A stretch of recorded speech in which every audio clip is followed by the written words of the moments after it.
भाई आवाज थोड़ा कम कर दो, बहुत इको हो जाएगा, तेज चाहिए। वॉल्यूम कम। एक एक करके हाँ परिचय देते जाओ अपना। नमस्ते सर। हाँ नमस्ते। मेरा नाम आन्या यादव है। मैं Daud public inter college Faizullaganj की छात्रा हूँ।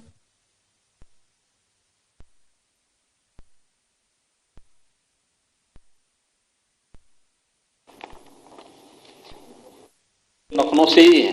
जी। आप बैठिए। नमस्ते माननीय मुख्यमंत्री जी। मेरा नाम प्रज्ञा यादव है। मैं सरस्वती विद्या मंदिर इंटर कॉलेज से हूँ और मेरे परसेंटेज 89.40 हैं। कहाँ पे संस्था है? इंदिरा नगर। इंदिरा नगर में। ठीक है, बहुत सुंदर। नमस्ते सर, मेरा नाम दीपांशु है। मैं बालकुंज इंटर कॉलेज महबूबुल्लाहपुर लखनऊ का विद्यार्थी हूँ और मेरे बोर्ड में 89.40% आए हैं और मार्क्स हैं 447। विषय क्या क्या थे आपके? सर मेरे सामान्य हिंदी, इंग्लिश, फिजिक्स, केमिस्ट्री और मैथमेटिक्स। ठीक है। नमस्ते सर, मेरा नाम भुवी है और मैं लखनऊ पब्लिक कॉलेज से हूँ। मेरे बोर्ड में 92% आए थे। ठीक है, बहुत सुंदर। विषय क्या क्या थे आपके? सामान्य Hindi, computer, maths, physics and chemistry. ठीक है। लखनऊ पब्लिक स्कूल जो है ये यूपी बोर्ड का है? जी, बी ब्लॉक, राजाजीपुरम। बैठो। नमस्ते माननीय मुख्यमंत्री जी, मेरा नाम स्वाति गोस्वामी है। मैंने बोर्ड्स में 93.8% प्राप्त किए हैं, जिसके साथ यूपी में मेरी 5th रैंक है और लखनऊ में 1st रैंक है। मैं सरस्वती विद्या मंदिर इंटर कॉलेज इंदिरा नगर की छात्रा हूँ। विषय क्या क्या थे? Physics, chemistry, math, Hindi, English. बहुत सुंदर।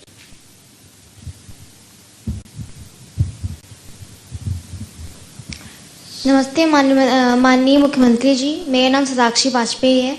मैं पब्लिक स्कूल की छात्रा हूँ। मेरे इस बार बोर्ड में 88.20% मार्क्स हैं। बहुत सुंदर। विषय क्या क्या रहे हैं आपके? सो मेरे सामान्य हिंदी, अंग्रेजी, फिजिक्स, केमिस्ट्री, बायोलॉजी। अच्छा, बहुत सुंदर। तो इंटर पास हो गई हैं? जी सर। वैसे लगती नहीं है, ऐसे लगती हो जैसे 8th में पढ़ती हो हैं? ठीक है, बहुत सुंदर। धन्यवाद सर। सबसे पहले माननीय मुख्यमंत्री जी को प्रणाम करता हूं। मेरा नाम अंकित कुमार है। मैं देश भारती पब्लिक इंटर कॉलेज का छात्र हूं और मैंने इसी वर्ष अपनी परीक्षा उत्तीर्ण की है। मेरे परसेंटेज रहे हैं 87.8% और विषय क्या क्या? मेरे विषय रहते history, geography, sociology, Hindi and English. बहुत सुंदर। नमस्ते सर, मेरा नाम शुभम यादव है। मैं कॉलविन तालुकेदार का छात्र हूँ और मेरे परसेंटेज 87.40 हैं। ठीक है, विषय क्या थे आप? नमस्ते सर, मेरा नाम अनुष्का द्विवेदी है। मैं LPS Lucknow public school college से आई हूँ और मेरा परसेंटेज 89.40 है।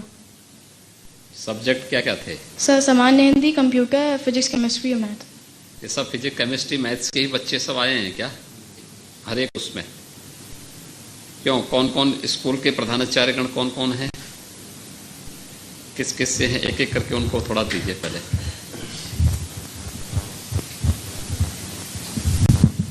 प्रणाम माननीय मुख्यमंत्री जी। मैं Gyanendra Kumar, principal Lucknow public college, B block, Rajajipuram, Lucknow. कितने बच्चे आपके यहाँ, कुछ लखनऊ पब्लिक स्कूल में कितने बच्चे थे जो बोर्ड की परीक्षा में? सर क्लास 12 में 85 स्टूडेंट्स अपीयर हुए थे और क्लास 10th में 53। ठीक है, तो इसमें कोई स्टेट की मेरिट उसमें भी आए हैं क्या? सर स्टेट की मेरिट में नहीं, 10th मेरिट स्टेट की 10th तक घोषित हुई है, उसके बाद 11th पे हमारी बच्ची है। अच्छा। और ये डिस्ट्रिक्ट में 4 हमारे बच्चे उसमें हैं। 4 बच्चे आए? जी। क्या उनके सब्जेक्ट रहे हैं? सर उनके सब्जेक्ट्स जो है सामान्य हिंदी, फिजिक्स, केमिस्ट्री, मैथ और ऑप्शनल में कंप्यूटर एंड इंग्लिश। तो सभी बच्चे जो आए हैं यहाँ पे मैं देख रहा हूँ कि सभी 10 के 10 बच्चे जो हैं सभी वही फिजिक्स, केमिस्ट्री और मैथ्स ग्रुप के ही सब हैं। किसी अन्य ग्रुप में कोई बच्चा नहीं आया है? एक बच्चा शायद है। आपका क्या है? अच्छा, आपका जो है मानविकी है जी, ठीक है। और इनका बायोलॉजी है। सुंदर, ठीक। बाकी 8 बच्चे जो हैं फिजिक्स, केमिस्ट्री और मैथ से हैं। क्यों? जी सभी आप भी बायोलॉजी से हैं, ठीक है। तो क्या आप लोगों ने किया था स्पेशल, ऐसा क्या किया था? सर मेरे यहाँ स्पेशली हम लोग क्या करते हैं कि बच्चे जैसे फर्स्ट ईयर में उनका रिजल्ट आता है, उसके बाद हम देखते हैं कि कौन बच्चे हमारे मेरिट में आ सकते हैं या बहुत अच्छा कर सकते हैं। उनको हम स्पेशल अटेंशन देते हैं। 1 घंटा जो रेगुलर क्लासेज होते हैं उससे 1 घंटा उनका अलग चलाते हैं। इसी तरीके से जो कमज़ोर बच्चे होते हैं कि बहुत वीक होते हैं, उनका भी हम अलग से क्लासेज चलाते हैं। इसका कोई आपके पास कोई संस्था ने इस प्रकार का कोई मैकेनिज्म तैयार किया है कि आप हर एक बच्चे का मूल्यांकन कर सकें और फिर उसके अनुरूप कहाँ पे उसको मेहनत की आवश्यकता है इसके बारे में उनको अवगत करा सर? बिल्कुल सर, हम लोग यही करते हैं कि जैसे फर्स्ट ईयर में हमने एग्जाम लिया, उनका हाफ ईयरली हुआ, उसके बाद एनुअल हुआ, उसके बाद देखते हैं कि बच्चा चैप्टर उसमें पेपर वाइज कि बच्चा किस उसमें टॉपिक में कमजोर हो रहा है, कहाँ पे उसके मार्क्स जो है लैग कर रहे हैं, उसके अकॉर्डिंग हम टीचर्स को गाइड करते हैं। टीचर्स फिर उन बच्चों को उस पर फोकस करते हैं कि जिससे उनका वो वीक पॉइंट है वो कवर कर सके। ठीक है। आपके पास सभी विषयों से संबंधित शिक्षक सर सभी टीचर हैं? 10 टीचर्स हैं सर सभी में। कुल स्ट्रेंथ क्या है आपके संस्था की? सर इस समय स्ट्रेंथ हमारी है 500।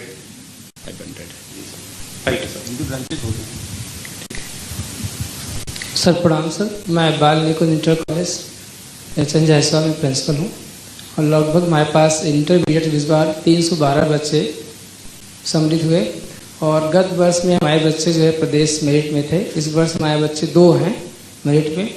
और जहाँ तक हम लोग जिले की मेरिट में होंगे ना? जिले की मेरिट में 2 हैं और गत वर्ष जो हमारे 2020 की जो मेरिट थी उसमें हमारा प्रदेश में 3रा स्थान था। इस बार जिले की मेरिट में 2 आए हैं? इस बार जिले की मेरिट 2 आए हैं। क्या प्रयास किया था आप लोगों ने? सर जैसा सर ने बताया कि हम लोग तो सभी बच्चों पे ध्यान देते हैं, हर बच्चे के प्रयास करते हैं कि आप पढ़िए प्रश्न को और प्रश्न का उत्तर लिखते समय विशेष शब्दों का चयन करिए। आप अपने प्रश्न का उत्तर विशेष ढंग से लिखिए। अगर आपको विशेष अंक चाहिए तो आपको विशेष शब्द का प्रयोग करना है और विशेष शब्द को ढूंढना है जिससे कि परीक्षक या एग्जामिनर उस चीज़ को समझे और आपको स्पेशल मार्क्स दे।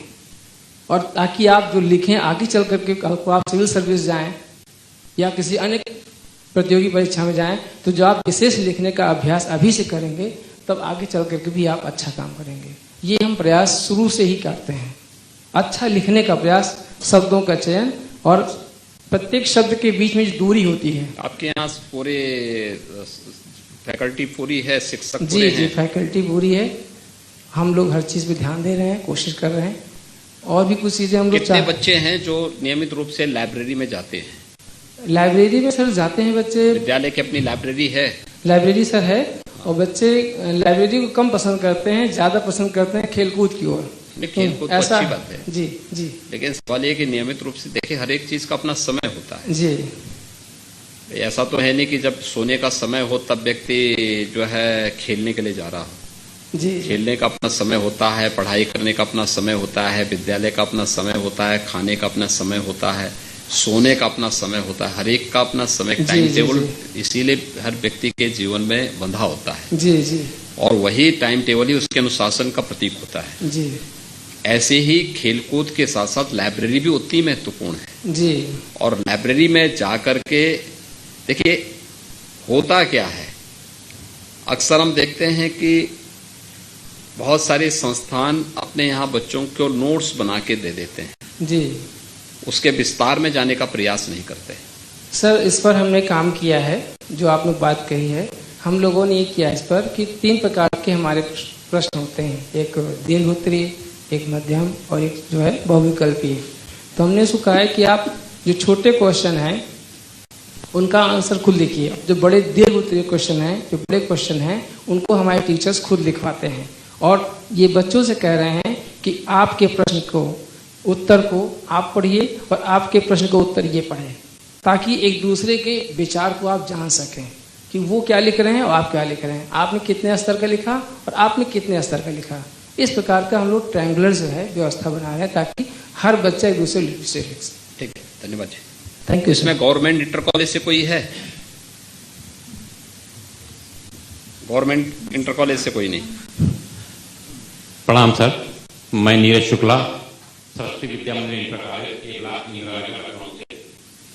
हमारे 2 बच्चे लखनऊ की मेरिट में हैं, एक बच्चा यूपी मेरिट में है और 5वां स्थान प्राप्त हुआ। यूपी मेरिट में जो आए हैं वो कौन है? आप हैं, ठीक है। और बाकी 2 बच्चे जिले के उसमें हैं? नहीं, एक और दोनों बच्चियां जो हैं उसमें आ गए, ठीक है। क्या कितने बच्चे हैं विद्या मंदिर के उसमें? मेरिट में 61 और हाई स्कूल में 54। ठीक है। कुल स्ट्रेंथ क्या है वहाँ पे छात्र छात्राओं की? 530 कुल है। कहाँ से, पहली से लेके 12वीं तक? नर्सरी से लेकर के वहाँ तक। क्या आप लोग स्पेशल क्या कर रहे हैं वहाँ पे?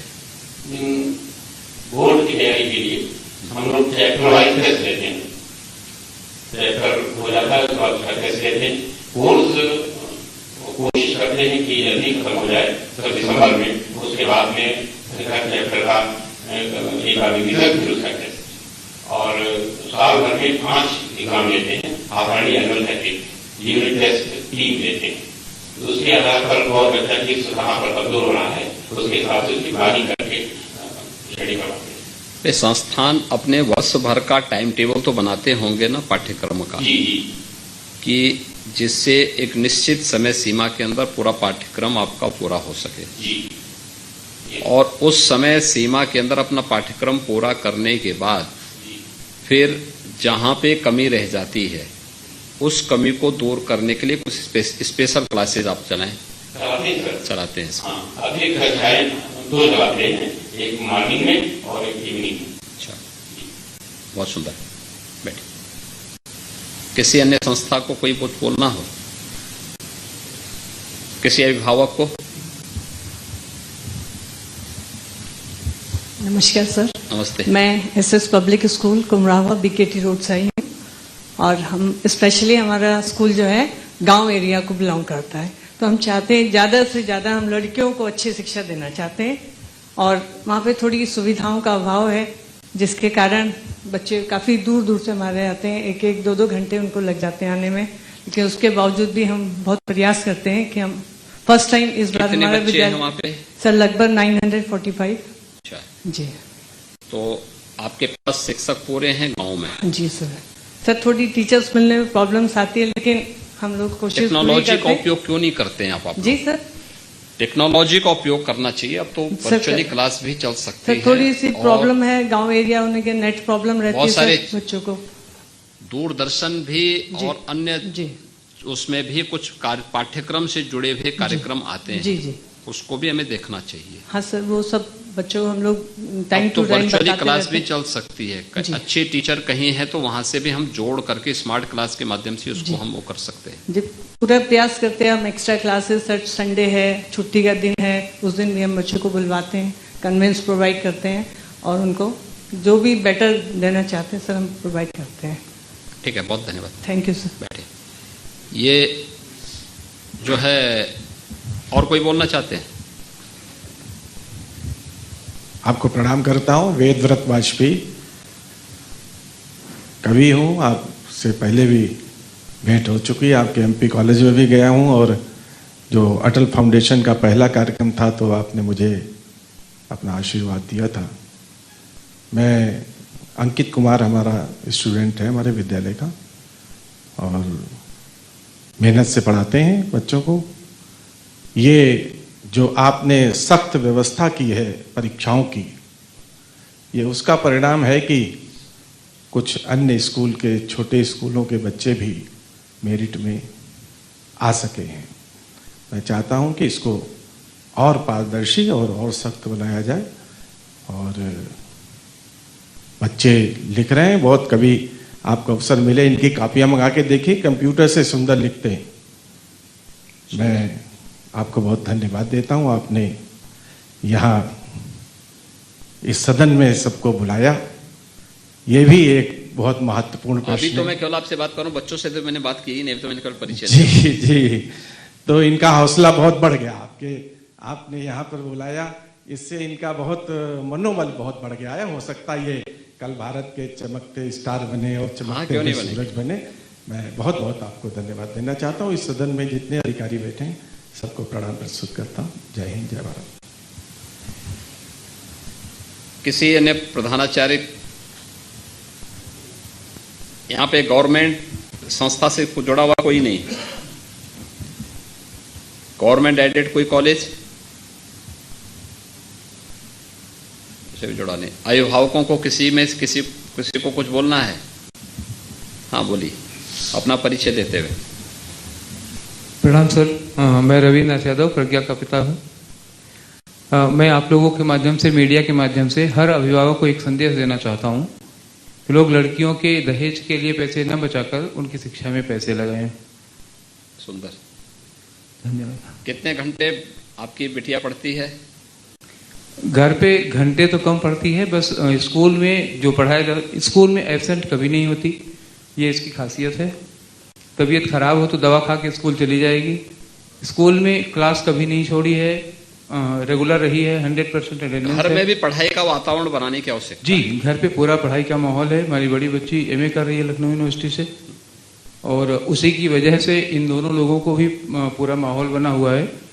मैं अपनी ज़रूरतें भले कम कर लूँ, इन लोगों की कापी किताबें कभी उधार नहीं करता, कभी उसमें देर नहीं करता लाने में। पढ़ाई से संबंधित इनकी जो भी ज़रूरतें हों, मैं किसी भी तरह से उसको पूरा करने की पूरी कोशिश करता हूँ। धन्यवाद जी।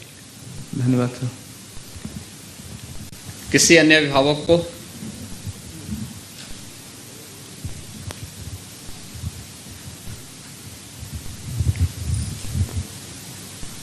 नमस्ते माननीय महोदय मुख्यमंत्री जी। मेरी बेटियां मेरिट में स्थान लाई है। मेरा मतलब बचपन से मेरा सपना था कि मैं एक मतलब टीचर बन सकूं, लेकिन मेरे मतलब माहौल ऐसा नहीं था और मैं उतनी आर्थिक रूप से मजबूत नहीं थी, तो मेरे पिताजी ने पढ़ाई छुड़वा दी। लेकिन मैं अपनी बिटिया को पढ़ा लिखा के मतलब अपने सपने इनके जरिए पूरा करना चाहती हूँ। और आपने जो ये मोदी जी ने जो योजना चलाई, बेटी पढ़ाओ बेटी बचाओ, इससे मतलब बच्चे और प्रोत्साहित होगा, माँ बाप भी प्रोत्साहित हुए। और आपकी जो ये जो जब से सरकार आई है, तो एक तो हम अपने बालिकाओं को मतलब पहले डर लगता था कि घर से निकलते वक्त क्या होगा क्या नहीं होगा, मतलब एक से एक जो ये केसेस सुनाई देती थी, रेप केस हुआ, ये हुआ। लेकिन अब हम लोग निश्चिंत होकर अपने बच्चों को मतलब लड़कियों को घर से बाहर निकल के कहते हैं जो बनना है तुम बनो, पढ़ो, क्योंकि जो तुम लोग सुरक्षित हो। घर में भी उस प्रकार के वातावरण को देने की आवश्यकता है जी। और बहुत देखिए, घर के वातावरण का असर बच्चे पे, स्कूल पे भी पड़ेगा, स्कूल के वातावरण का असर घर में पड़ेगा। एक दूसरे से जुड़े हुए हैं हम। केवल ऐसा ना हो कि स्कूल या कॉलेज जो है सारी जिम्मेदारी घर के ऊपर छोड़ दे और घर वाले अपनी सारी जिम्मेदारी स्कूल या कॉलेज के ऊपर सौंपते हैं जी। इसलिए सबको अपनी जिम्मेदारियों का निर्वहन करेंगे तो बहुत अच्छे परिणाम आएंगे। अच्छा कर रही हैं आप, बहुत सुंदर। बैठे। और किसी अन्य अभिभावक को कुछ बात करनी हो?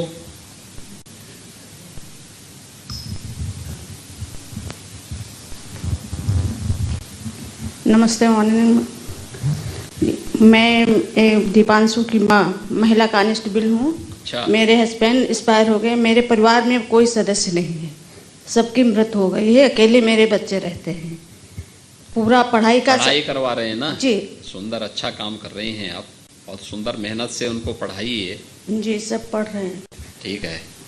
बच्चे ने जब अच्छा अंक प्राप्त किया जिले में, तो आपको कैसा लगा? बहुत अच्छा लगा। अच्छा लगा होगा ना, अपनी मेहनत में खुशी हुई होगी ना जी।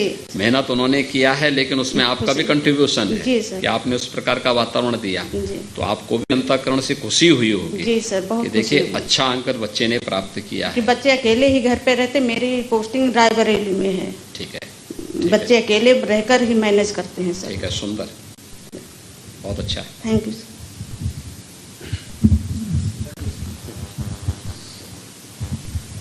किसी अन्य अभिभावक को कुछ बोलना हो?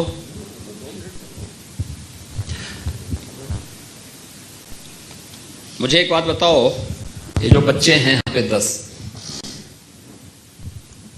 इसमें से कितने बच्चे ऐसे हैं जो नियमित रूप से लाइब्रेरी जाते हैं? अपने स्कूल की लाइब्रेरी में या कहीं पब्लिक लाइब्रेरी होगी वहां पे कितने बच्चे हैं? आप में से कोई नहीं जाता, लेकिन लाइब्रेरी जरूर जाया करिए। न्यूज़पेपर आप में से कितने लोग पढ़ते हैं नियमित? कितने न्यूज़पेपर पढ़ते हैं? एक पढ़ते हैं। केवल ऊपर ऊपर देख लेते हैं या उस पूरी न्यूज को पढ़ते हैं?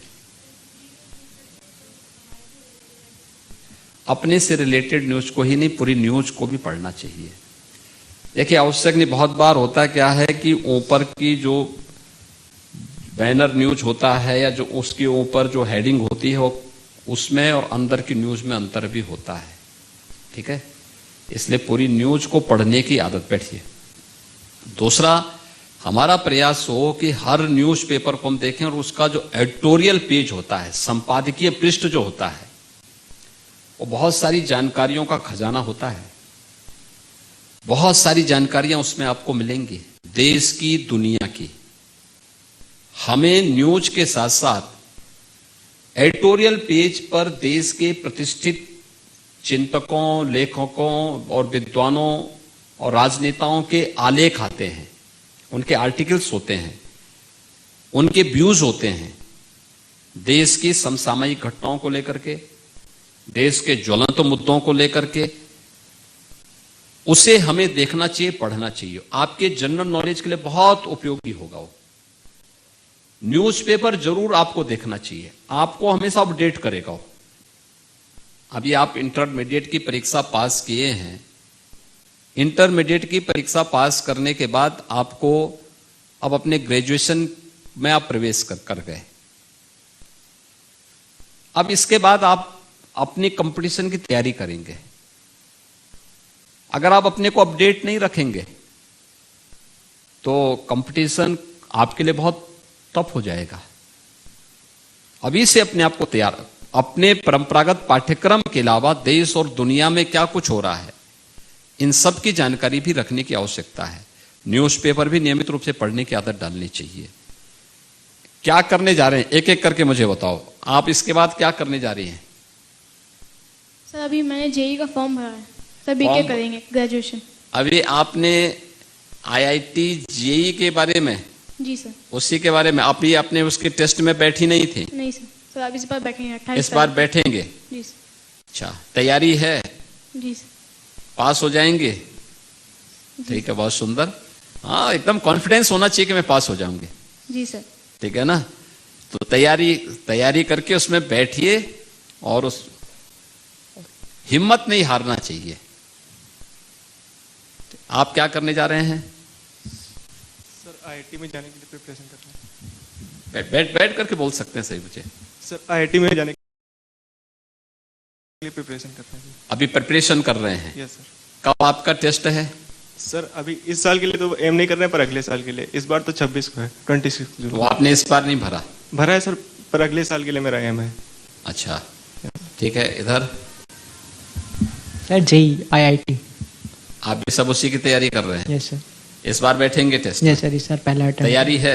Yes sir. कहाँ से तैयारी की आपने? सर, स्कूल से ही और ऑनलाइन से। अच्छा, आपको मालूम है कि राज्य सरकार भी इसके लिए कुछ कार्यक्रम चला रही है? यस सर, अभ्युदय योजना। अभ्युदय योजना है? Yes sir. आपने अटेंड किया? नहीं सर। इसमें वर्चुअली या फिजिकली नहीं किया? नहीं सर। आप में से कितने बच्चों ने अभ्युदय योजना के बारे में सुना है?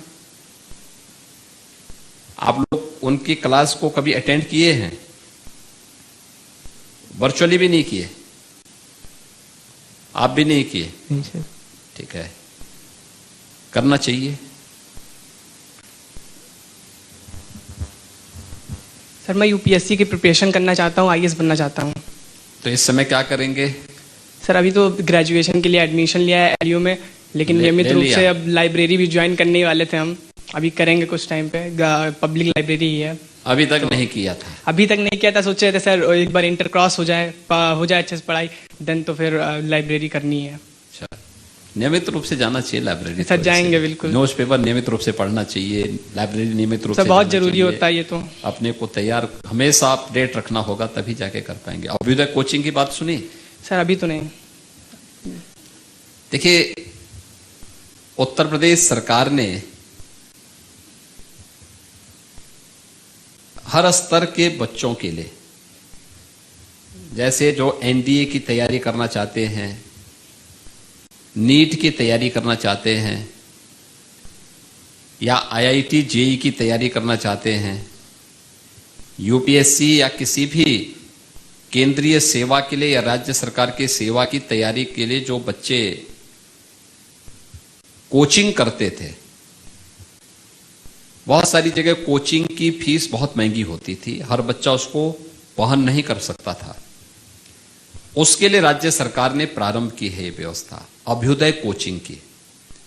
और अभ्युदय कोचिंग में सबसे बड़ी बात क्या है, इसको वे लोग इसका संचालन कर रहे हैं जो उस कंपटीशन को पहले पास कर चुके हैं। जैसे जिले के अंदर जितने भी हमारे नए आईएएस चुन करके गए हैं, वे आज वहां पर जनपद के अंदर अपनी सेवा दे रहे हैं, तो उस जिले में वह इसके साथ जुड़े हुए हैं। 1 घंटे का समय वे भी निकालते हैं। जो आईपीएस गए हैं वे भी करते हैं, पीसीएस से जो आए हैं वे भी इस बात को उस क्लास को वहां पर लेते हैं। पीपीएस के जो अधिकारी हैं वे करते हैं। जो डॉक्टर आए हैं वे लोग भी नीट के बारे में क्या तैयारी होनी चाहिए उसके बारे में बताते हैं। हमारे जो इंजीनियर आए हैं बहुत सारे उसमें ऐसे हैं जो आईआईटीएन हैं, वे लोग आईआईटी जेईई के बारे में बताते हैं। और इसमें सबसे अच्छी बात यह है कि जो वर्चुअल क्लासेज होती हैं उसको तो कोई भी देख सकता है।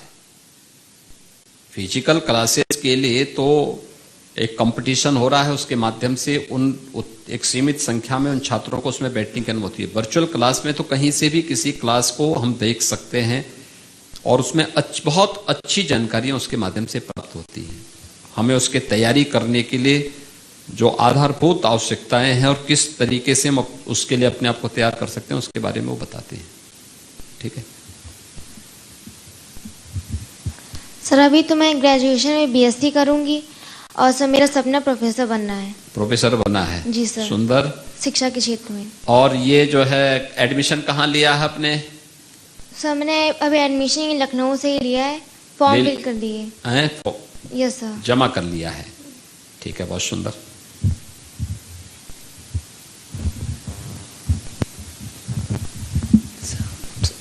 सर मुझे आगे बीएससी करना है, उसके बाद मुझे शिक्षा के क्षेत्र में जाना है। आप भी शिक्षा के क्षेत्र में जाएंगे? जी सर। सुंदर, अच्छा है, बहुत अच्छा है। शिक्षा के क्षेत्र में अच्छे लोगों को जाना चाहिए। एडमिशन ले लिया? अभी नहीं लिया, लेना है अब लेना है। Yes sir. समय पे आवेदन कर देना चाहिए, ठीक है? Yes sir. ठीक। सर मैं जेईई की तैयारी कर रही हूँ और इस साल मेरे को अटेम्प्ट देना है। अच्छा, इस बार बैठेंगे आप? कब है इसकी परीक्षा? सर 25 को। 25 को है आपका है, ठीक है। आपने सुना इसका नाम जो मैंने अभ्युदय कोचिंग का नाम सर। देखा? कोई क्लास अटेंड किया? No sir. अभी नहीं गए और वर्चुअली भी नहीं देखा आप लोगों ने? No sir. ठीक, सुनना चाहिए, देखना चाहिए, सबकी जानकारी होनी चाहिए। सर मैं जेईई 2023 दूंगा सर, इस बार मतलब अगले साल दूंगा। अगले साल देंगे? Yes sir. तैयारी कर रहे हैं? यस सर, 1 जुलाई से मेरी ऑनलाइन क्लासेस है। ठीक है। आपने अभ्युदय कोचिंग को आपने भी नहीं अब तक अटेंड किया? नो सर, अटेंड मैंने नहीं किया सर, मेरी सिस्टर ने किया था सर, किया वो था। गई थी और एलयू में पढ़ने अभी गई। सर मुझे बीए करना है, उसके लिए फॉर्म फिल कर दिया है। अच्छा, तो बीए करने के बाद क्या करना है फिर एमए करेंगे, उसके बाद यूपीएससी की तैयारी। अच्छा, सुंदर। अभी से मानसिक रूप से तैयार है तो जी। लाइब्रेरी जरूर जाया करिए, ठीक है सर। न्यूज़पेपर भी पढ़ा करिए। सर मुझे आईआईटी जेईई का एग्जाम देना है, 24 को अभी होने वाला है। अच्छा, इसी 24 को है? Yes sir. ठीक है, सुंदर है। अच्छा, आप में से एक बात बताओ, कल का दिन किस बात के लिए जाना जाता है? कल कोई घटना घटित हुई थी देश के अंदर, दुनिया के अंदर कुछ हुआ था कल? कल योग दिवस था। अच्छा, और किसी को कोई जानकारी है? International yoga day. हाँ, वही योगा डे, वही योग दिवस ही है। हाँ, वैसे बोल दीजिए।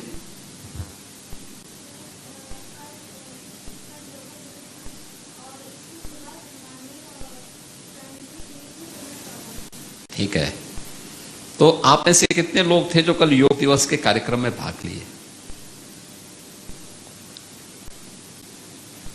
नहीं, बच्चों की बात कर रहा हूं मैं। कितने बच्चों ने योग दिवस के कार्यक्रम में भागीदार बने थे?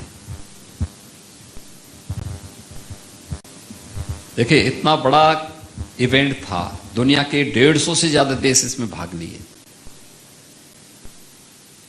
उत्तर प्रदेश के अंदर 5 करोड़ लोग योग दिवस के कार्यक्रम के साथ जुड़े, और आप लोग अपने जनपद के 12वीं के, यूपी बोर्ड के 12वीं के, अपने जनपद के मेरिटोरियस छात्र हैं। आपको तो और जाना चाहिए था। आपके गांव में, आपके नगर के एक पार्क में, हर सार्वजनिक स्थान पर एक कार्यक्रम हो रहा था। देखिए, योग, यह कल प्रधानमंत्री जी का उद्बोधन सुना आप लोगों ने? सुबह कितने बजे सो के उठते हैं? कितने बजे सो के उठते हैं जी? आप बताइए। हाँ, 7 बजे क्यों उठते? जल्दी क्यों नहीं उठ जाते? 7 बजे, ठीक 7 बजे प्रधानमंत्री जी का उस समय संबोधन चल रहा था। दुनिया में 150 से अधिक देश सुन रहे थे।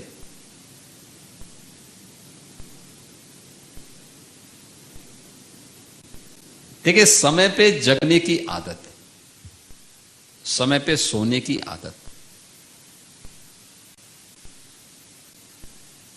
जीवन में नियम और संयम जब भी रहेगा, व्यक्ति स्वस्थ रहेगा। पहली, स्वास्थ्य की पहली आधारशिला है जो स्वच्छता भी है, ये भी उसी का पार्ट है। दूसरा, नियमित रूप से व्यक्ति को योगिक क्रियाओं का अभ्यास करना। इस शरीर को भी स्वस्थ रखेगा तो मस्तिष्क को भी स्वस्थ रखेगा। यानी दोनों, मन की भी और काया की भी स्वास्थ्य की शर्त है ये योगिक क्रियाएं। व्यक्ति का काम, केवल किसी छात्र का काम ये नहीं कि मैं केवल अपनी क्लास में इस बार अच्छे अंक प्राप्त कर लूं। एक लंबे समय तक देश की सेवा का एक जज्बा के साथ व्यक्ति को अपनी कार्य योजना बनानी चाहिए, और जब वो कार्य योजना इस रूप में आगे बढ़ाएगा तब वो आगे बढ़ सकता है। इसलिए समय पे जगना, समय पे सोना, समय पे अपना भोजन ग्रहण करना, ये सभी चीजें समय पे आप करेंगे तभी आगे बढ़ पाएंगे, बहुत अच्छे ढंग से आगे बढ़ पाएंगे। अगर व्यक्ति अनियमित दिनचर्या उसकी है तो बहुत शीघ्र और रुग्ण हो जाता, रोगी हो जाता है। उसके बाद रोगी काया से व्यक्ति किसी लक्ष्य को प्राप्त कर नहीं पाने में बहुत उसको कठिनाई होती है, क्योंकि उसको पहले अपना उपचार कराना पड़ेगा। तो उस प्रकार की स्थितियां नहीं होनी चाहिए। व्यक्ति को हमेशा अपने आप को तैयार रखना होगा। इसीलिए प्रधानमंत्री जी ने, देखिए, अभी जो इस बालिका की मां बोल रही थी कि बेटी बचाओ बेटी पढ़ाओ के कार्यक्रम के माध्यम से बेटियों की सुरक्षा और उसकी पढ़ाई के बारे में लोगों के मन में एक जागरूकता पैदा हुई। ऐसे ही स्वच्छ भारत मिशन के माध्यम से स्वच्छता के प्रति, स्वच्छता के प्रति आग्रही बना। ये स्वच्छता एक व्यक्ति को एक स्वच्छ वातावरण तो मिला, आरोग्यता की स्थिति को भी प्राप्त करने का माध्यम भी मिला।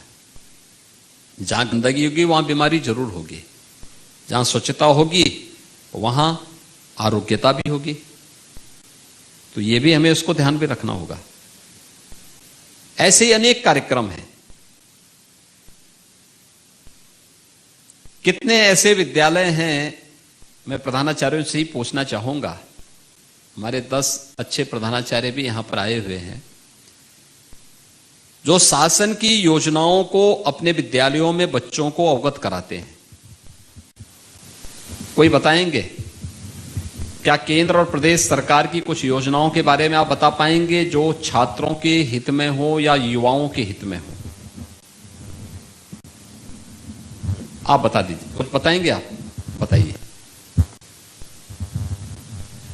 हम लोग बच्चों को समय समय पर जो भी योजना, जैसे आपकी इंस्पायर अवार्ड है, हमारे पास गत वर्ष 143 बच्चे हमारे सेलेक्ट हुए थे, जो बोर्ड की परीक्षा में 1% सेलेक्ट होते हैं। वो हर बोर्ड में, चाहे आईसीएसई हो, चाहे सीबीएसई हो, चाहे यूपी बोर्ड हो, हमारे बच्चे इस बार 143 बच्चे सेलेक्ट हुए थे। ऐसे ही इंस्पायर अवार्ड के अलावा हम लोग के यहाँ एक हाई स्कूल लेवल पे भी इंस्पायर अवार्ड को लेकर के साइंस एग्जीबिशन होती है, उसका भी हम लोग जो है बच्चों को अवगत कराते हैं। इसके अलावा अभी हम लोग जो कन्या सुकन्या योजना थी, कक्षा 6 के बच्चों को, कक्षा 9 के बच्चों को, कक्षा 1 के बच्चों को, मुख्यमंत्री कन्या सुमंगला योजना। जी जी, योजना का पूरा नाम, योजना की पूरी जानकारी जी, उसमें भी हम लोगों ने बच्चों को अवगत कराया और बच्चों को उसमें ऐड भी कराया।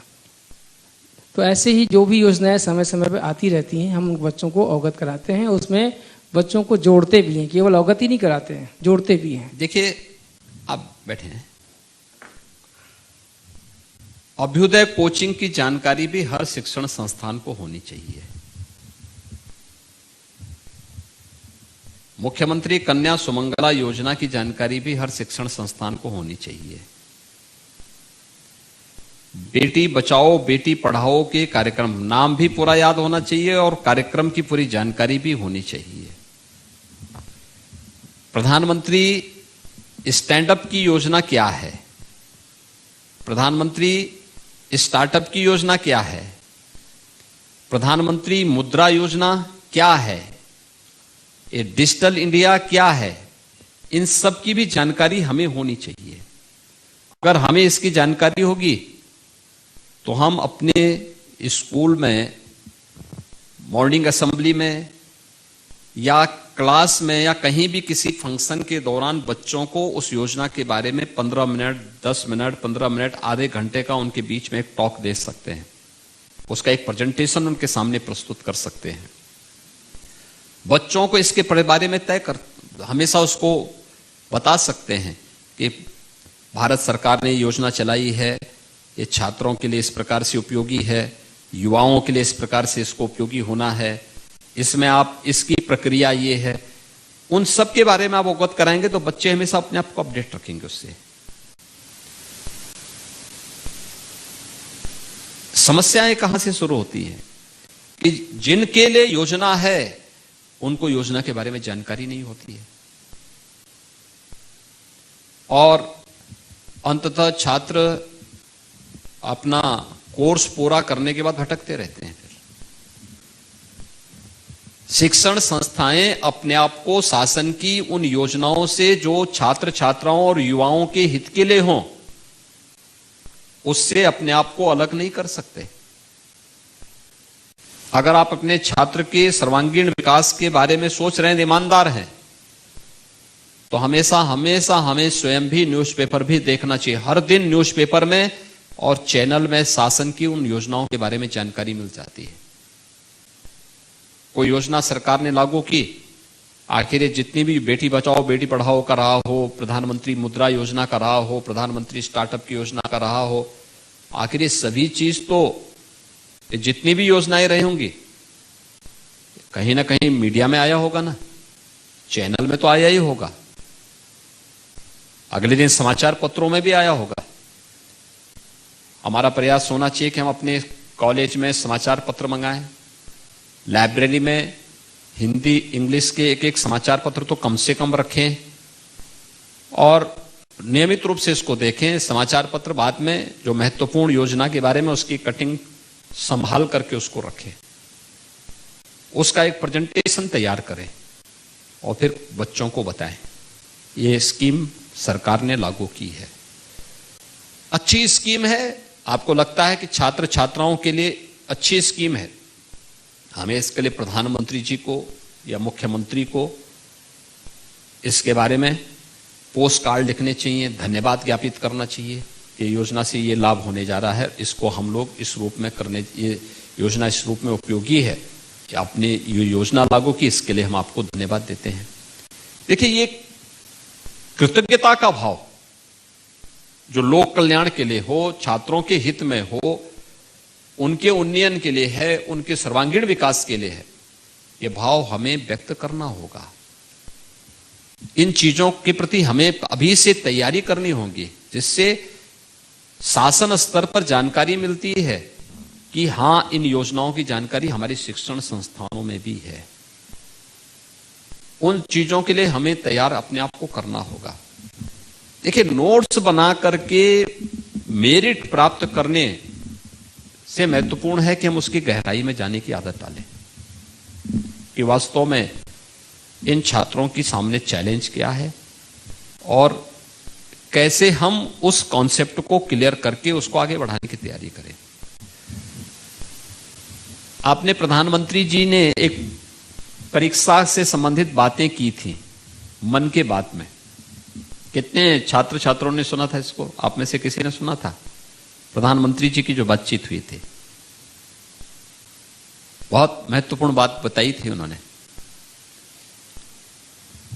प्रधानमंत्री जी की पुस्तक इन सभी बच्चों तक पहुंचवाएंगे। एक बार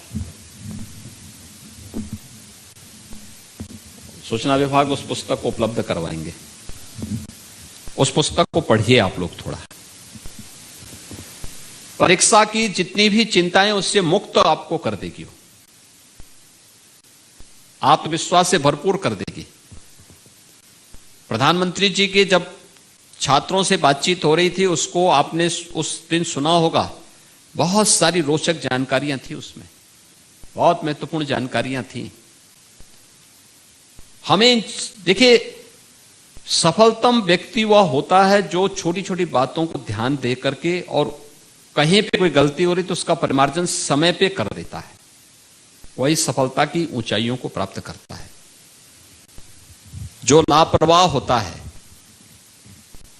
और जिसको ये मालूम होता है, जो ये इस प्रकार का एक जिसके मन में भाव होता है कि साहब मैं तो सब जान रहा हूं, मैं सब कर दूंगा, वही हमेशा विफल होता है। सफल होता है जो छोटी छोटी गलतियों को सुधार करके आगे बढ़ जाता है, और विफल वही होता है जो जानने के बाद भी गलतियों की तरफ ध्यान नहीं दे रहा है, वो विफल हो जाता है। हमेशा ध्यान रखना होगा कि हम इन सभी बातों को ध्यान में रखने का प्रयास करें। क्लास आप लोग नियमित अटेंड करते हैं? सभी नियमित रूप